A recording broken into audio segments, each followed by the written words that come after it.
अस्सलाम वालेकुम स्टूडेंट्स। आज का टॉपिक है removal of extra carbon dioxide and oxygen. Removal of extra carbon dioxide and oxygen क्यों रिमूव की जाती है? ताकि इंटरनल कंडीशन जो है वो मेंटेन रह सके। चैप्टर है आपके पास होमियोस्टेसिस। इसकी मैंने आपको फर्स्ट लेक्चर में बताया था कि किस तरह से मेंटेनेंस जो है वो रखी जाती है। अब यहाँ पर आपके पास दो कंडीशन है, एक है आपके पास ड्यूरिंग डे टाइम और एक है आपके पास ड्यूरिंग नाइट। अब दिन के वक्त जो है वो carbon dioxide is not a waste product. Carbon dioxide waste product नहीं है। क्यों नहीं है? क्योंकि दिन के वक्त फोटोसिंथेसिस होगी। फोटोसिंथेसिस क्या है? पौधों के खुराक बनाने का अमल। पौधे अपनी खुराक तैयार करते हैं। करेंगे किस तरह से? रिएक्शन है आपके पास water plus carbon dioxide, sunlight और क्लोरोफिल की प्रेजेंस में वो अपना फूड तैयार करेंगे और साथ बनेगी ऑक्सीजन।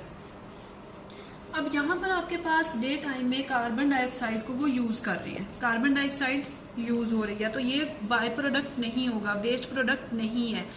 हाँ, यहाँ पर एक चीज़ जो है वो वेस्ट है, वो है ऑक्सीजन, जो कि मेसोफिल सेल्स के अंदर बन रही है। ये ऑक्सीजन जो है वो सेलुलर रेस्पिरेशन में पार्टिसिपेट भी करती है, लेकिन यहाँ पर अभी आपको ऑक्सीजन नहीं चाहिए। जो आपके पास एक्स्ट्रा ऑक्सीजन होगी वो क्या करेंगे? स्टोमेटा के थ्रू बाहर निकाल दी जाएगी इन्वायरमेंट में। सेलुलर रेस्पिरेशन में यूज़ करने के बाद ऑक्सीजन जो है वो रिमूव कर दी जाती है स्टोमेटा के थ्रू इन्वायरमेंट में, और यही ऑक्सीजन जो है वो हम लोग यूज़ करते हैं। अब डे टाइम में आपके पास कार्बन डाइऑक्साइड जो है वो वेस्ट प्रोडक्ट नहीं है, क्योंकि कार्बन डाइऑक्साइड अगर नहीं होगी तो फोटोसिंथेसिस का प्रोसेस नहीं होगा। अगर ये प्रोसेस नहीं होगा तो पौधे अपनी खुराक तैयार नहीं कर सकेंगे। नेक्स्ट है आपके पास नाइट, एट नाइट। अब रात के वक्त तो सनलाइट नहीं है, ठीक है। अब रात के वक्त जब सनलाइट नहीं होगी तो कार्बन डाइऑक्साइड नहीं चाहिए, क्योंकि कार्बन डाइऑक्साइड तो उसी वक्त काम कर सकेगी जब हमारे पास सनलाइट और क्लोरोफिल, वाटर, ये सारी चीज़ें जो हैं वो अवेलेबल हों।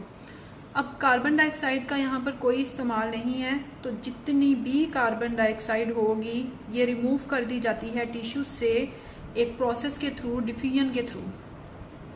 डिफ्यूजन जो है उस प्रोसेस के थ्रू इस एक्स्ट्रा कार्बन डाइऑक्साइड को रिमूव कर दिया जाता है। अब लीव्स और यंग स्टेम जो हैं वहाँ से कार्बन डाइऑक्साइड एस्केप आउट होती है थ्रू स्टोमेटा। यंग रूट्स में से ये किस तरह से निकलेगी? ये रूट हेयर्स के थ्रू। रूट हेयर्स क्या होते हैं? ये सॉइल के अंदर जो रूट्स होती हैं, इस तरह से ये रूट हेयर्स होते हैं, वहाँ से ये निकल जाएगी एक्स्ट्रा जो आपके पास कार्बन डाइऑक्साइड होगी। अब दिन के वक्त कार्बन डाइऑक्साइड का बड़ा इम्पोर्टेंट रोल है, लेकिन रात के वक्त ये नहीं चाहिए होती।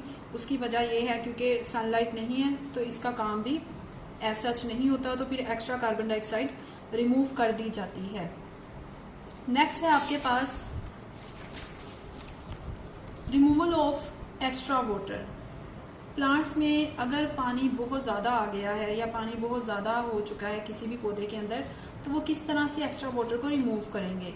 आपने दिन के वक्त जब आप देखते हैं प्लांट्स को, या जैसे ही सुबह के वक्त आप उठते हो तो आप प्लांट्स को देखते हो, उसके ऊपर छोटे छोटे पानी के कतरे समटाइम जो है वो बहुत बड़े भी होते हैं, और समटाइम जो है वो बहुत कंडेंस फॉर्म में, ड्यू की फॉर्म में भी होंगे। इसको डिस्कस करते हैं। Plants obtain water from soil.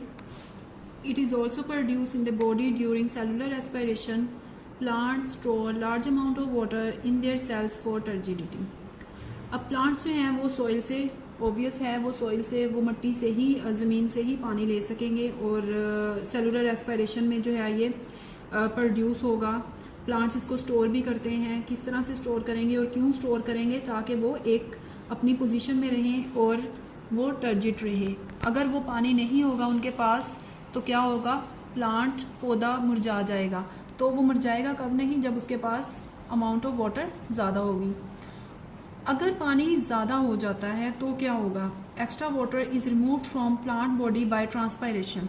Transpiration एक ऐसा प्रोसेस है जिसमें एक्स्ट्रा वाटर रिमूव कर दिया जाता है प्लांट से in the form of vapours, loss of water in the form of vapours. जितने भी प्लांट्स हैं, अगर पानी बहुत ज़्यादा हो चुका है किसी भी प्लांट के अंदर, तो वो ट्रांसपायरेशन के थ्रू जो है वो क्या करेंगे, एक्स्ट्रा वाटर को रिमूव कर देंगे। लेकिन रात के वक्त जो ट्रांसपायरेशन है ये नहीं होती। क्यों नहीं होगी? क्योंकि रात के वक्त आपको पता है कि सनलाइट नहीं है, तो ट्रांसपायरेशन का प्रोसेस जो है वो बिल्कुल नहीं होता। Most of plants have their stomata closed, और स्टोमेटा जो है वो क्या होते हैं, क्लोज्ड हो जाते हैं। स्टोमेटा पत्तों के नीचे छोटे छोटे सुराख होते हैं, ठीक है, तो ये इस तरह से क्लोज हो जाते हैं। अब ये क्लोज हैं, ठीक है। जब ये क्लोज होंगे तो क्या पानी रिमूव हो सकेगा? पानी बिल्कुल रिमूव नहीं हो सकेगा। ये है आपके पास क्लोज स्टोमेटा और ये है आपके पास ओपन स्टोमेटा। ओपन जब होंगे तो यहाँ से पानी जो है वो निकल सकता है, वाटर रिमूव हो सकता है, लेकिन जब वो क्लोज हो जाएंगे, ओपनिंग क्लोज है, तो फिर पानी नहीं निकल सकेगा। लेकिन फिर भी अगर पानी बहुत ज़्यादा है, वाटर कंटेंट ज़्यादा है सॉइल में, तो फिर क्या होगा, पौधों के अंदर दो तरह के टिश्यूज़ होते हैं, दो तरह की वेसल्स होती हैं। एक है आपके पास जाइलम और एक है फ्लोएम एंड फ्लोएम। इसमें ये फूड कंडक्ट करती है और जाइलम जो है ये वाटर कंडक्ट करती है। अब जो एक्स्ट्रा वाटर होगा वो इसके अंदर एक्यूमुलेट हो जाएगा, जमा हो जाएगा, ताकि वो नेक्स्ट टाइम काम आ सके प्लांट्स को। एक और प्रोसेस है गटेशन। गटेशन एक ऐसा प्रोसेस है जिसमें ग्रासेस और डिफरेंट प्लांट्स जो हैं उनके अंदर स्पेशल पोर्स होते हैं, सुराख होते हैं। अब जैसे ये एक लीफ है, इसके ऊपर बहुत बड़ा एक पानी का ड्रॉप आ जाता है, वाटर ड्रॉप आता है, और वो यहाँ पर जमा होके एक ही ड्रॉप गिर रहा है नीचे, तो ये प्रोसेस जो है गटेशन का होता है। The appearance of drops of water on the tips और edge of leaves is called guttation. Guttation जो है ये एक ऐसा प्रोसेस है जिसमें पानी के कतरे जो हैं वो टिप्स पे आते हैं और एज पे आते हैं, किनारों पे आते हैं, और वो पानी रिमूव किया जाता है प्लांट से। ये मैं आपको डायग्राम दिखाती हूँ, ये देखें, ये डिफरेंट जो है वो आपके पास प्लांट्स हैं। ये आपको ड्रॉप्स नज़र आ रहे हैं, ये ड्रॉप्स इस तरह से आएंगे और रिमूव हो जाएंगे प्लांट से। ये देखें, इसी तरह ये वाला जो प्लांट है इसमें भी ये एक्यूमुलेट होंगे और ये रिमूव हो जाएंगे। तो ये था आपके पास रिमूवल ऑफ एक्स्ट्रा वाटर। इंशाल्लाह बाकी जो है वो नेक्स्ट लेक्चर में डिस्कस करेंगे। Thank you so much for watching.